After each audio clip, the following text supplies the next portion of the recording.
What's up guys, CyberHoudini here and welcome to your daily dose of gaming. It is the 25th of March. We are here, it's almost Friday. We got some lovely news all for you guys. Oh yes, I've curated some of the biggest news of today to bring you your little daily dose of gaming. I'm trying to keep it below an hour, so it's, all the news jam-packed together. I love it. We're also going to have the future game show later on today. So that news will probably be pretty exciting as well. Yes. And we've also got a new game to play later. So I'm definitely hyped for today. Oh yes. Slowly but surely we're inching towards the weekend. Oh yes, baby. Let's kick things off, shall we? Yes. We've got a nice big story. I don't know what is about all these rumors about movies lately, but today is no different. Hello, Amid. How's it going? So our first news of the day is all about a possible Ghost of Tsushima movie. Now, this one seems to have a lot more water than the Demon Souls movie rumor, because this one already has a director, but it looks like Sony Pictures are really moving things forward. Maybe it's the hype around the Last of Us show and all that. I don't know. But the Ghost of Tsushima movie is actually going to be directed by the John Wick director, right? Chad Stahelski, which is pretty cool. I know there's a lot of uncertainty about the next couple of John Wick movies. I think they want to do 4 and 5, but they might have lost the original director of them or something like that. It was the writer, yeah. So yeah, I mean, I like the John Wick movies. You know, I think 3 was fantastic. 2 was a little bit and 1 obviously kicked things off, you know. In a world where we've got these kind of, you know, a little bit middle-aged actors kind of coming back doing action roles, you know, like Liam Neeson did with Taken and that. It's kind of cool. It works out. You see it pop up all the time. Jean-Claude Van Damme has done his. Antonio Banderas is doing them. You've got, like, I don't know what's inspired it. Was it like the old Mel Gibson movies, you know, like Ransom and all that? But yeah, there's something about these older kind of men just kicking fucking ass, right? It's cool. Going good. I'm glad to hear it, Amit. Jeez, you're in early as well. Thank you so much. First in the door. Yeah, today they're doing the Future Game Show, which is basically like the PC E3 kind of thing. But they're doing it very early this year. But that's good. There'll be a lot of over 40 games announced. A lot of indie stuff as well. Might even, there's rumors of like Sonic or something coming. We'll see. Sega are showing up at it. And then tomorrow there's a nice little Xbox and Twitch, weirdly enough, it's an ID at Xbox little showcase. Now, I don't know why they've cooperated with Twitch on it. It's kind of unusual. Makes me think like, are they bringing back like 1 versus 100 with Twitch integration or something like that?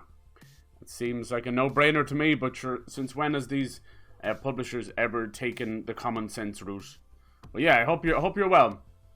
John Wick movies are awesome, absolutely, yeah. I was actually very impressed with the 3rd movie. I thought, like, oh, they're already going downhill. But no, it was fantastic, and Halle Berry really held her own. That's another actress who's been doing a lot of more action-orientated movies just to show, you know, how much of a badass she is. She did like, what was it, that Call movie where she was like a 911 operator, then she did like Kidnapped. That was kind of cool too. Anyway.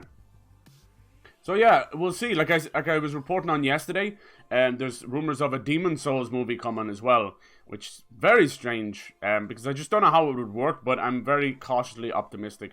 But yeah, it looks like Sony are positioning all of their big IPs. Maybe it's the success of the Sonic movie, I don't know, but it looks like video game movies are definitely a thing of the future. It's definitely happening for sure. There's no holding back.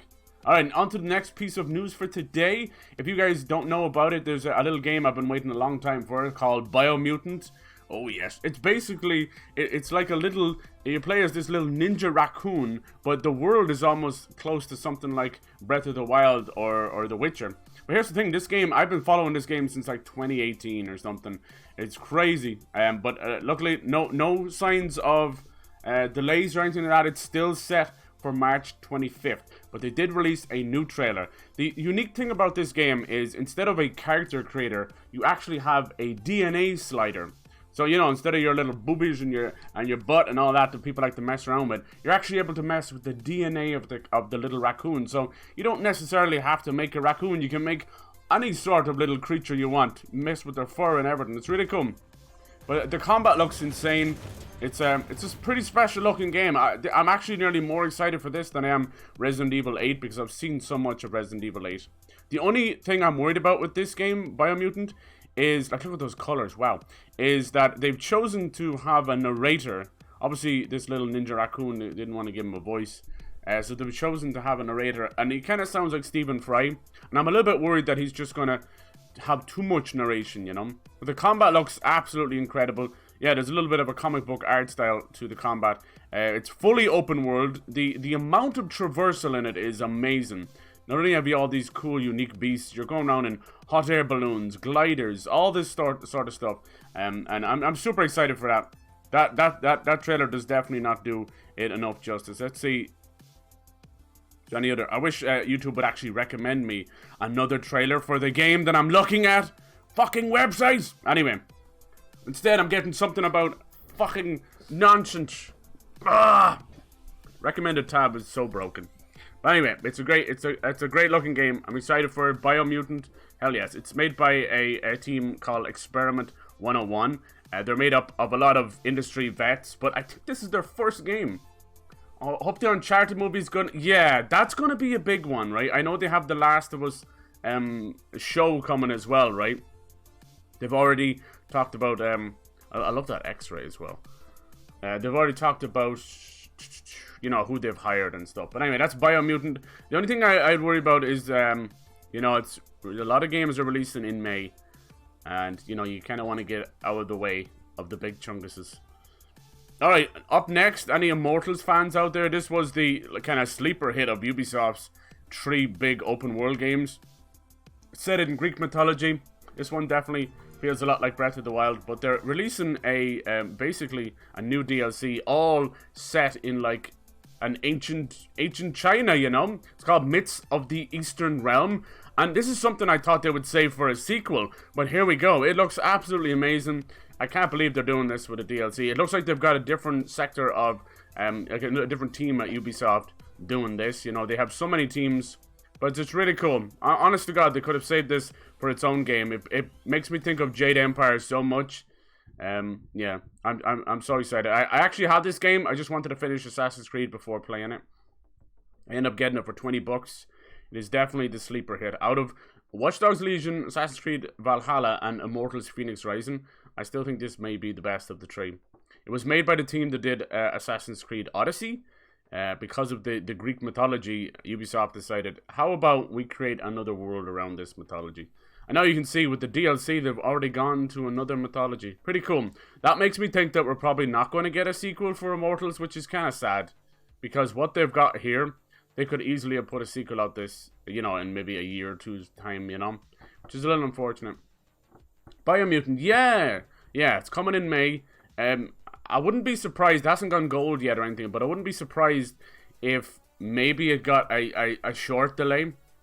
So I think that's probably all the DLC for Immortals. So we've got the New God one, but yeah, 3 narrative DLCs. I would say, actually no, there's one more. It's called The Lost Gods. Alright, yeah, that'll be the last one. And there's a free demo as well. Check this game out. It is colorful, beautiful. Like, on next gen, it really does shine. If you don't have a Switch and you're looking for a Breath of the Wild to scratch that itch, then I definitely suggest Immortals Phoenix Rising for sure. I didn't mean for that to rhyme. But yeah, Biomutant, I'm really excited. Not enough people are talking about that. But holy crap. It's just something very, very unique about it. Every time I look at it, I see something different. Yeah, and I've been following it for a long time. I think I was sold on the whole idea of the DNA slider, like being able to make your own little tiny badass, you know, little raccoon, little panda, whatever, you know. So yeah, I was sold on that for sure. And then the combat, just it looks awesome. So it's up my alley for sure. Alright, so that's Immortals Phoenix Rising's new Myths of the Eastern Realm DLC. Very, very cool. A big surprise. I wasn't expecting a whole, like, mythology shift. Good for them. Good for them.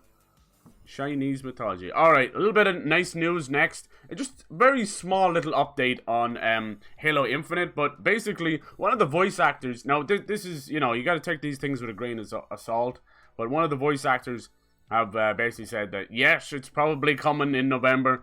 you know, that they've been working on it. They're probably finishing up. We know that Halo Infinite has had an absolutely rocky development from, you know, the moment it started. It's kind of been shifting talent around a lot, you know. No doubt I'd say it'll be a great game, but in such a desperate attempt to try and replicate the old Halo games, I think that they tend to get lost along the way, you know.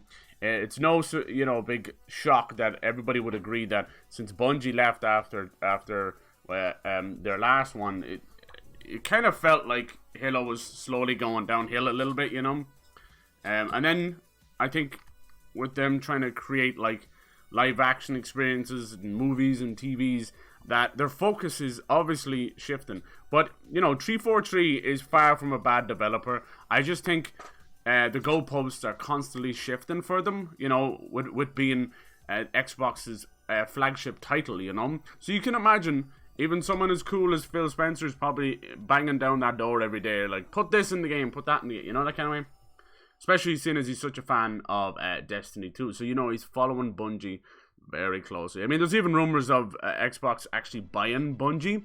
We'll see about that. After the trouble they've had with Activision, I highly, highly doubt that Bungie want to be acquired by anybody right now.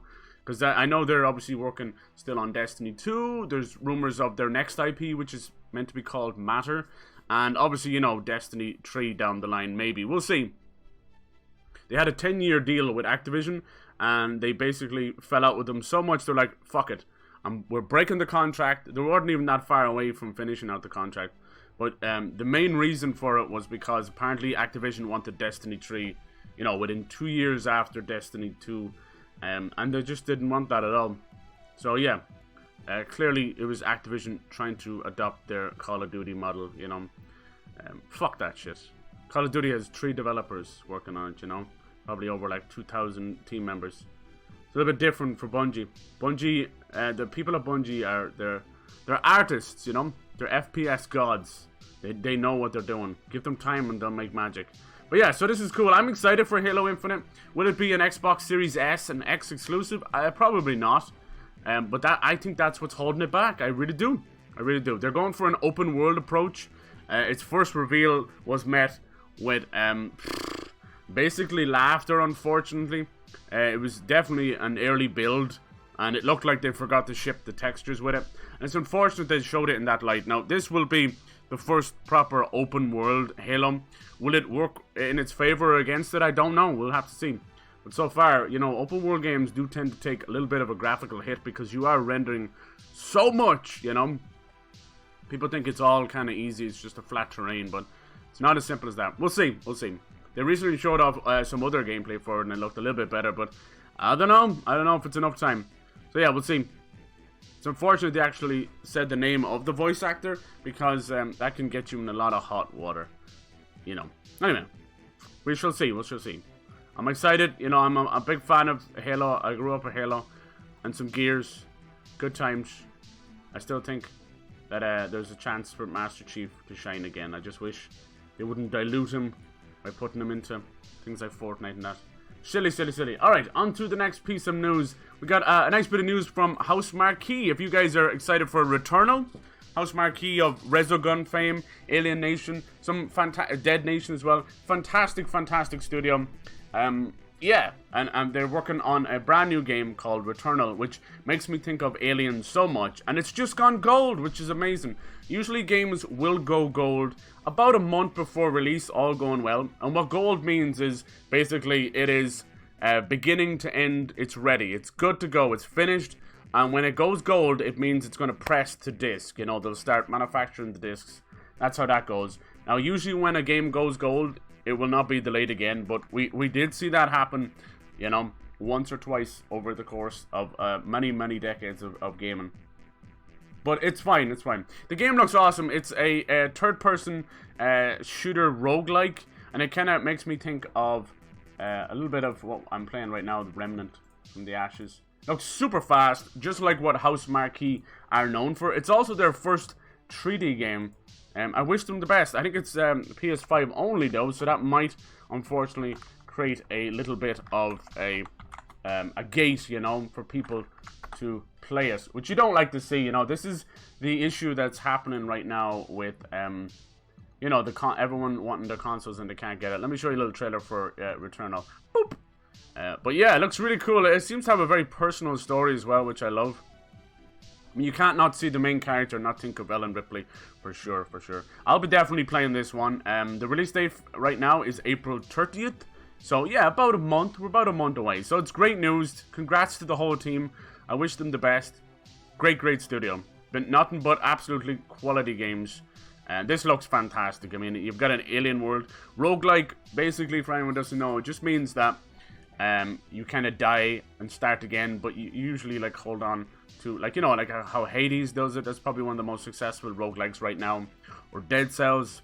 Both of those are, you know, 2D and isometric. This is 3D. We'll see how it goes. What I like about it is it appears to have a very kind of psychological kind of thing going on, you know. She's wrestling with some demons. Now she's fighting with some aliens. It looks great. Sorry if the quality's crap. I'm sorry. Unfortunately, to raise it high enough, it makes everything get a bit jittery on me.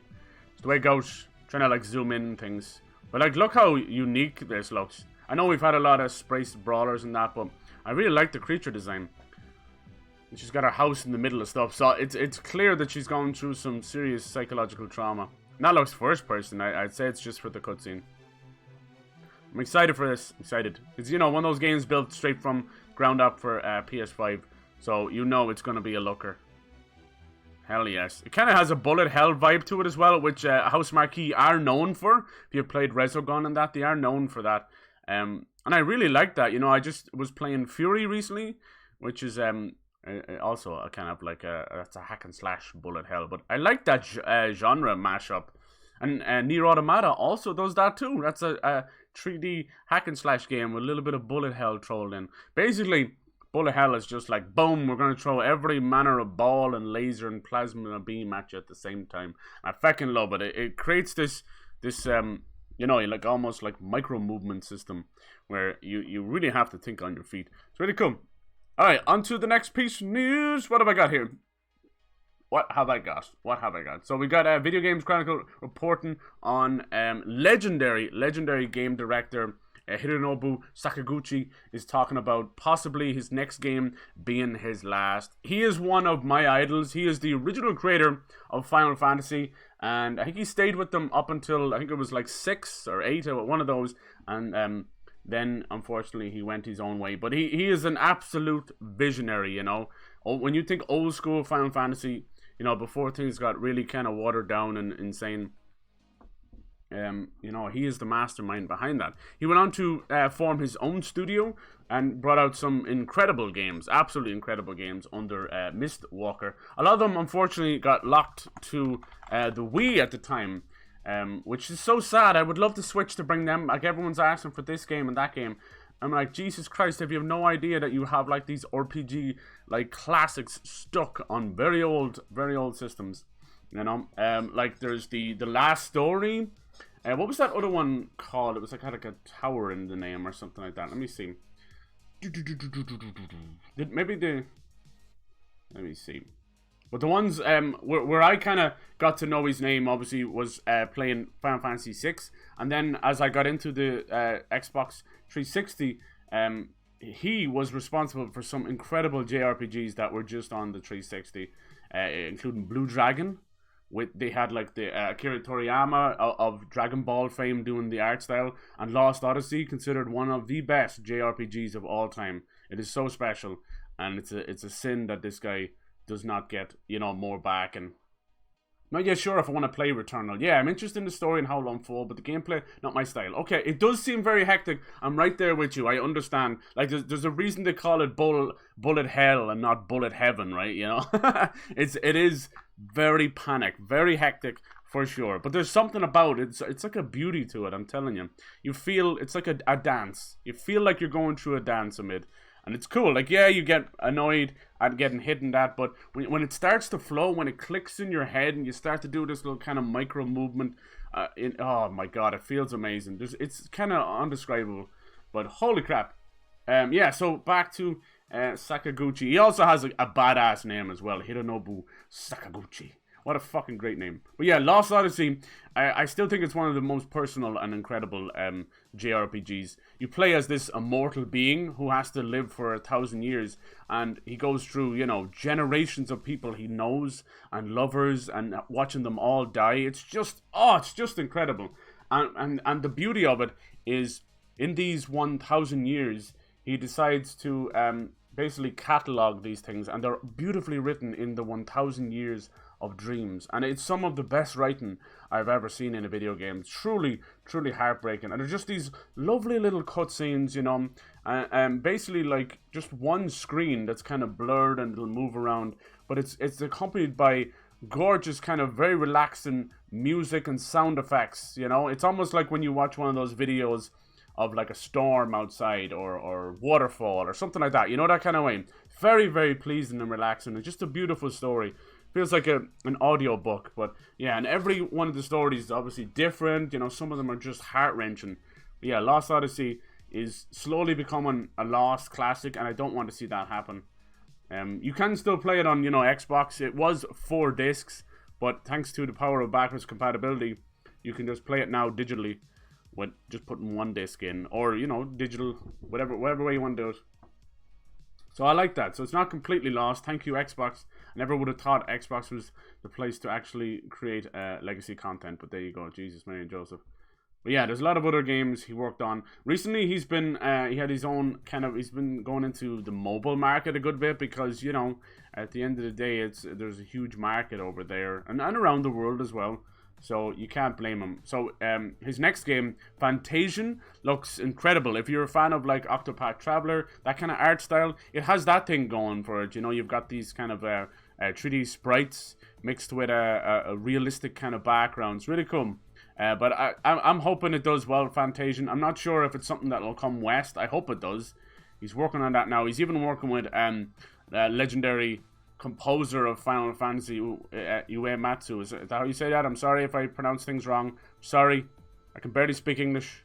My pronunciation is bad. Look at all the stuff he has on his desk. Wow. Good God. That's game development at home right there, people. Right there. We gotta be a bit more respectful of these devs because they are working their ass off. Working their goddamn ass off. Alright. So yeah, I'm excited for that. It is, yeah, right now it is destined to go to iOS, but I'm hoping it will come to console. Like, Jesus, look at that. He's still pretty young as well, 58. Like, there you go. Oh.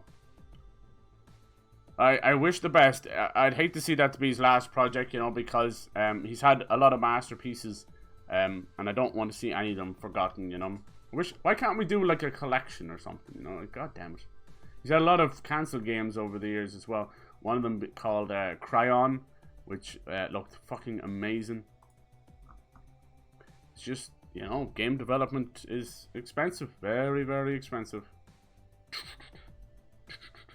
mean, I gotta give it to Xbox at the time for investing in these games. But, yeah. There was a lot of games like that. Like, there was The Last Remnant and... what was it called? Infinite on Discovery as well was another one. So a lot of really cool JRPGs. They tried to push them on Xbox, and I'd say Xbox 360 was probably the biggest chance they had to make a splash in Japan. It was still quite small, but they still try, you know. Like just recently with the Bethesda acquisition, they also got Tango Workshop. So technically Xbox owns a Japanese developer, but you know, we'll see about that. It's not as simple as that. You know what I mean?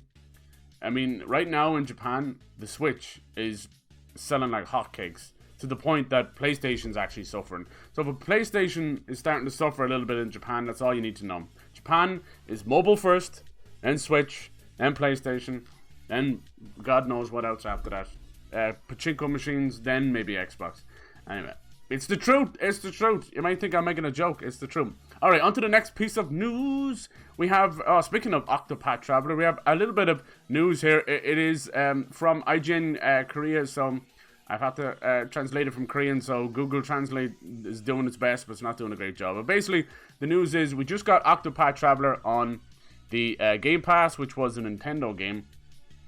But we've also just heard that Square Enix hope to put more of their games onto the Game Pass. Now, we know we've had some of the Final Fantasy games on the Game Pass, but we are missing a few heavy hitters like Final Fantasy X and X-2 and the 13 collection. May not be your favorite, but it's still nice to have them all together. But the way this sounds, they didn't say more Final Fantasy games. They said more Square Enix games.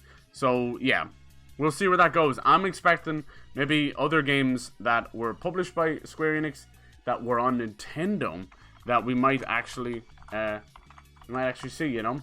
Like, I'm just praying for something like Astral Chain or something like that, you know. I know that was Platinum Games, but was it published by Square Enix? Probably not. It's probably Nintendo.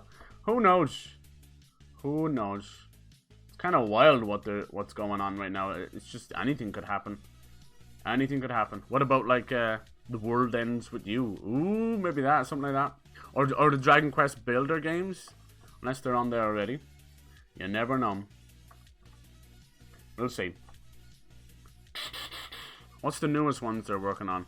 The Trials of Man and The Legend of Mana, maybe something like that. I don't know. We'll see. We'll see. Still very cool. Very, very cool news. All right, on to the next little piece of news there.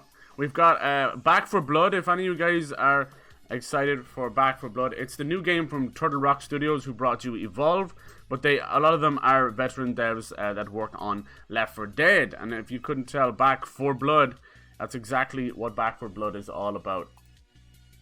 It is a spiritual successor to Left 4 Dead, and it looks awesome. Now they're just after announcing that it's got a little delay, not too much, but it's going to be released in October. It makes more sense. It's a horror game. I'm happy about that. I'm fine. If they need that extra little bit of time to get it ready, so be it. It's okay. I think they were planning on getting it out for the summer, so it really is just, you know, maybe 3 months delay. Nothing to be angry about. So they will be doing an open beta this summer though instead, which is really cool. There's already been a closed beta. Let me show you a little bit of that, and it looks cool. It looks like a next-gen version of Left 4 Dead. You know, at the end of the day, Valve have stopped making games past the number 2, so it's nice that we have this kind of stuff. You know, I think with the success of Half-Life Alyx, though, we might see more of those games. You might see a Portal in VR. I think that makes a lot of sense, even though there's been a lot of kind of VR games closely resembling and copying what Portal did. Yeah, let's get into a little bit of gameplay. You can already tell that it's definitely resembling Left 4 Dead, even with the outlines on items and stuff like that, and characters and that. So that's cool, you know. So far, Valve doesn't seem to have too many issues or anything with it, so it's all good. The only thing is they probably can't use the hand, right? But they probably don't want to. Turtle Rock have definitely proved themselves to be a damn good developer. Like, Evolve was one of those games that kind of came and went a little bit quicker, but it brought a huge fan base that still play it to this day.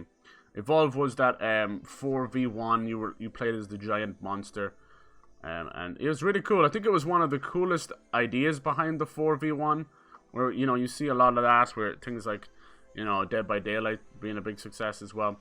But the idea behind Evolve worked really well, and the monster versus, you know, soldiers was I felt it was very balanced. Like, I think Dead by Daylight, I know it's been going a long time, but it feels quite broken to me.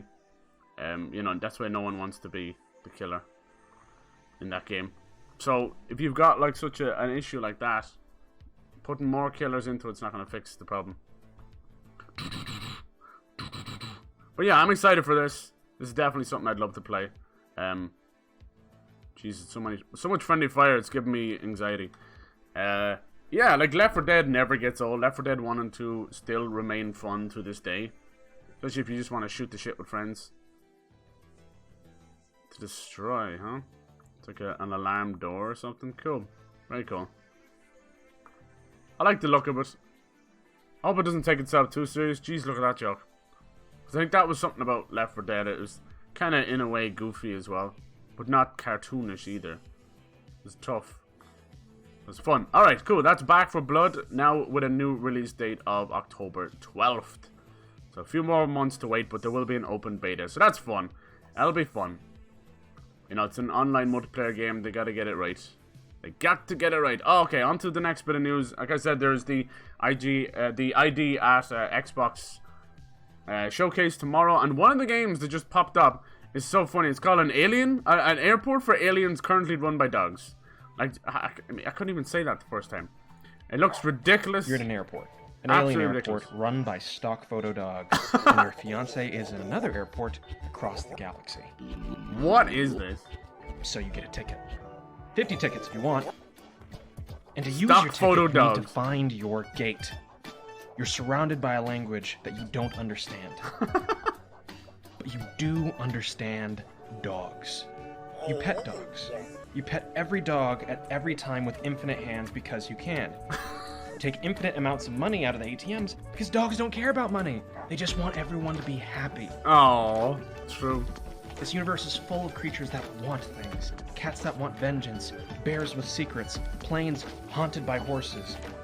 That web of wants and needs is what keeps you going. It's founded on love. Oh, the God. pure love of dogs. I love it. An airport for aliens currently run by dogs. Random, beautiful, exactly what video games are all about. I love it, I love it. On to another small delay. Any of you guys excited for Humankind? It is getting a small delay. It's going to release in August now. Humankind seems to be another twist on the Civilization formula. That's really cool. Closer to maybe something like maybe SimCity. No, I think Civilization was a better way of looking at it. I like it. But yeah, 4X game from Amplitude, designed to rival the Civilization series. There you go. Nice. August 17th is the exact date. Good. Coming to Steam, Epic Store, and Google Stadia. Very nice. So any Sim fans out there, hell yes. Small delays. I'm okay with small delays. You know, if people gotta take a little bit extra time to get things all ready. You know, especially the year that's in it. People think, oh, we all got through 2020, so games can go back to normal. I mean, we're in it. We're in the thick of it still, for sure. All right. Nice. On to our next little piece of news. I reported on this yesterday. Very, very good news that Xbox are finally, you know, pretty much trying to get rid of the gold requirement for multiplayer games, and they're starting with the multiplayer on free-to-play games. Also, they're saying that you won't need gold to use Xbox Party as well, which is really good. So I think they're slowly but surely, probably as we get closer, saving it for E3, it would appear that they're definitely going to break down all the barriers for needing gold for multiplayer. But I would definitely say that they're going to move it over to Game Pass, you know, try and get more people onto Game Pass. They want the same numbers on gold that they want those numbers to come over to Game Pass. So right now it's up to like 65 million or something that are on gold and 15 million that are on Game Pass. So if they could switch those around, they'd be very happy indeed. But this is cool. Like at the end of the day, it's probably just a marketing scheme, you know, and it'll work very well. But I find it ironic that the company that was first to bring in paid multiplayer may be the one to, you know, get rid of it first. We'll see. At the end of the day, you know, if you're really sour about paying for multiplayer, PC is always there for you. But yeah, we do live in a world where that stuff is getting expensive. For sure. Yeah, don't know much. That's all good. Don't worry. It's all good. I try and report on all sides, you know, Nintendo, Xbox, and you know, everything. And it just happens to be that Xbox are they put out far more news than Sony. Sony are very tight-lipped when it comes to things. I end up having to dig through a lot of rumors and that, you know, especially with the lately it's just been their movie news, you know. They're saving everything for E3. If I reported on every little tweet, it'd be nonsense, you know. It wouldn't be as fun. I keep an eye on it, you know. I'm chomping at the bit. I'm a fucking PS5 owner, so I'm chomping at the bit for any kind of news as well. Right there with you. But it looks like we're going to have a nice little summer for PS5 owners too. So you're going to have Returnal next month. Then we're going to have Ratchet & Clank Rift Apart, Resident Evil 8. And as we move into fall, you know, you obviously have your third-party games as well. As we move into fall, we'll have Horizon Zero Dawn, Forbidden West, hopefully. And maybe God of War Ragnarok early next year or something. We'll see. Alright, on to the next little piece of news. Any fans of Outriders out there? Anybody waiting for Outriders? It is releasing on Game Pass April 1st. But they've implemented a very cool little thing here. We've got Eurogamer reporting on this. Basically, they've found a way to really stick it to the cheaters. We've known for years that developers love to find ways to punish hackers and cheaters, including, like, you know, giving them copies that have like a broken game in it, you know, messing with them that way, or a game that they can never ever finish. Things like that I like, you know, a little light trolling.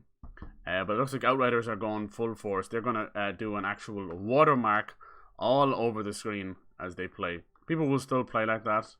There you go. There you go. It just goes to show that, you know, even in 2021, pirating is still as bad as it ever was. As bad as it ever was. I'm a guy, like, I like a good deal, and I do buy the odd key, but I try not to genuinely pirate from, like, torrent sites, you know. So in my opinion, the reason I don't do it is, you know, like, you know, as much as you might hate some certain devs, it's probably just best not to play their game at all then at that point. But yeah. But yeah, that's the reason, you know. I don't, like, as much as we hate the big guys, the Activisions, the EAs, I don't know. You can't, it's hard to hate a company without realizing that you're technically, like, hating over 1,000 people's jobs, kind of, you know that kind of way. But yeah, we have to somehow show these companies that what they're doing is wrong, and it's hard to do that without voting with your wallet. Seems to be the only way. Anyway, it's a cool idea. Like, Outriders looks awesome. You know, it's the new game from People Can Fly, who made Bulletstorm and Gears of War Judgment. They're a really accomplished studio, really cool. And it is published by Square Enix. It looks a lot of fun. Outriders is a 3-player co-op shooter. It's got a very nice backstory to it. They've got a demo out there. Please go out and try it if you like your shooters. Looks like a lot of fun. And as I said, it's coming free to the Game Pass on launch, which is April 1st. It's also coming to pretty much every single platform out there. I wish them the best. It might be one I might get into myself for sure. Hell yeah. So yeah, it's a cool idea. I'd like to see them, because the reason we get things like DRM and all that is because of pirates, you know. So you have to understand, you might hate one thing but support the other, and, you know, you can end up being part of the problem instead of part of the solution. But yeah, alright, on to the next little piece of news. Today, like, we got a nice little roundup of news. I'm happy. Some days, like, I felt like Tuesday was a little bit shorter on news, but you're gonna have that. And any day that I have a shorter day, I'm just gonna, you know, talk about some rumors that I have on the list. Alright, on to the last little piece of news. We have a little Among Us news. I've definitely kind of moved a little bit away from Among Us, and it's mainly just from the because of the community. As it got so popular, more and more kids moved in, and, you know, they have the attention span of goldfish, so when they would die in game, they would just automatically leave, and down the bottom corner it would tell you when that person left. So it would break the whole idea of a murder mystery when the dead person would leave the game, you know. So pointless. I don't expect them to stay there for 25 minutes, but at least wait till your body's found or something. So it kind of burnt me out on that. I still appreciate that game. I still think it's a lot of fun, and I wish the team the best. But maybe this right here, their first little kind of update to improve the system, maybe this will help. They're talking about an account system. I also hear they're working on a kind of a quicker chat, because I know a lot of people on console kind of struggle with the chat being on, you know, a console, for God's sake. But as you know, it's a small team. I think there's like 3 or 4 of them, so you can't expect them to be able to work that fast. They're working on a new map as well, the airport map, which is supposed to have ladders and that. It's really cool. But yeah, so look, there's hackers and cheaters. Players are frequently complaining about toxicity and unfair treatment. Yeah, it's pretty rough. It's pretty rough. They've been talking about wanting to do some kind of voice system in game as well. I don't know about that. It's the same with Roblox. Like, you add that in there on what is clearly a, you know, let's call it what it is. It's a children heavy community. You put voice in there and you're open up the doors to some horrible people, even in Roblox.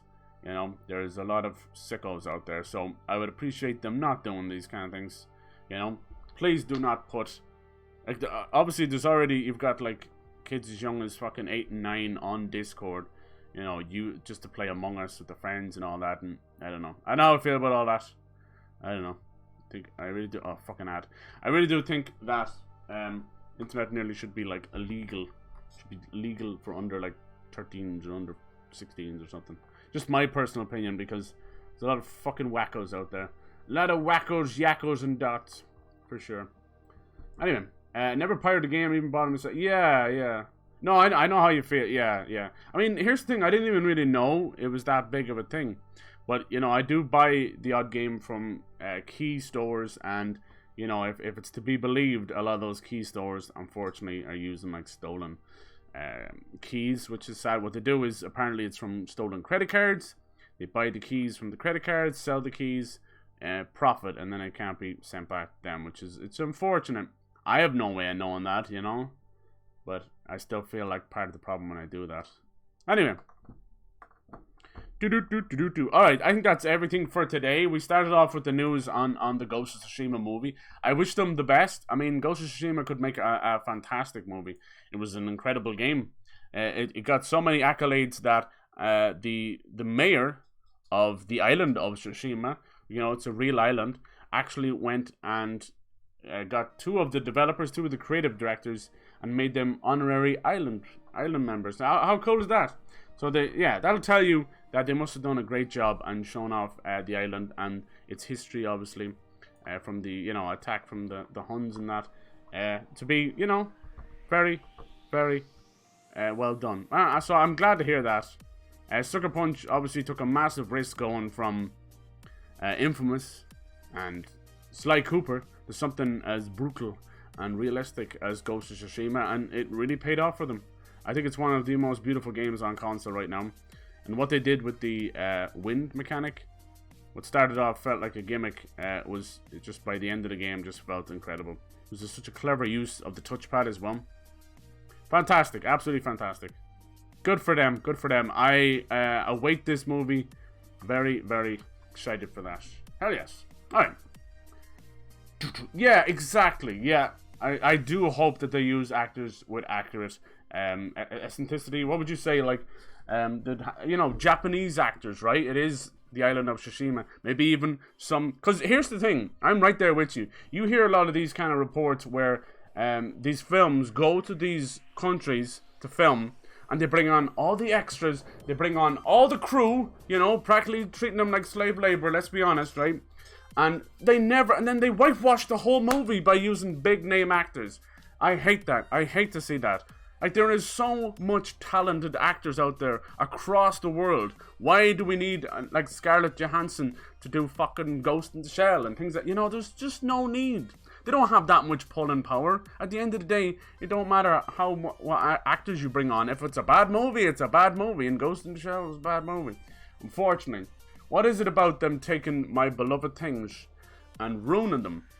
Right, look at The Dark Tower, one of my favorite series of all time, book series. Favorite Stephen King books. And they had the pulling power of fucking Matthew McConaughey and Idris Elba. And it was complete garbage. Complete garbage. And I like Matthew McConaughey. I think he's way up on the rise. And he's done, like, at least half a dozen incredible Oscar-worthy movies, in my opinion. But to see him, I didn't even mind him. He plays like the bad guy in the movie, and I thought that was a great idea. I'm like, oh, this is a shift. I like this. But it's so bad. So bad. They obviously read the first book, and said this would work well as a fucking action movie. And it came out looking like that old movie Hex. Oh, so bad. And then, yeah, Ghost in the Shell. Like, I actually like Scarlett Johansson. She's done a lot of great movies over the years. Like, what was that one? Is a Ghost? Oh, I can never think of the name. Not Ghost in the Shell. The other movie she did with Ghost Story, was it? Ghost Stories?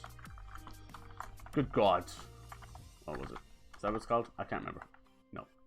Fuck. I can't remember. Anyway, but she did that one. Obviously, Lost in Translation. She's done a lot of great movies over the years. Just lately, thanks to Marvel, you know, you start to just kind of you get offered so much that you take everything. I didn't watch that movie she did. What was Marriage Story? I haven't watched that one. I heard that's pretty good, though.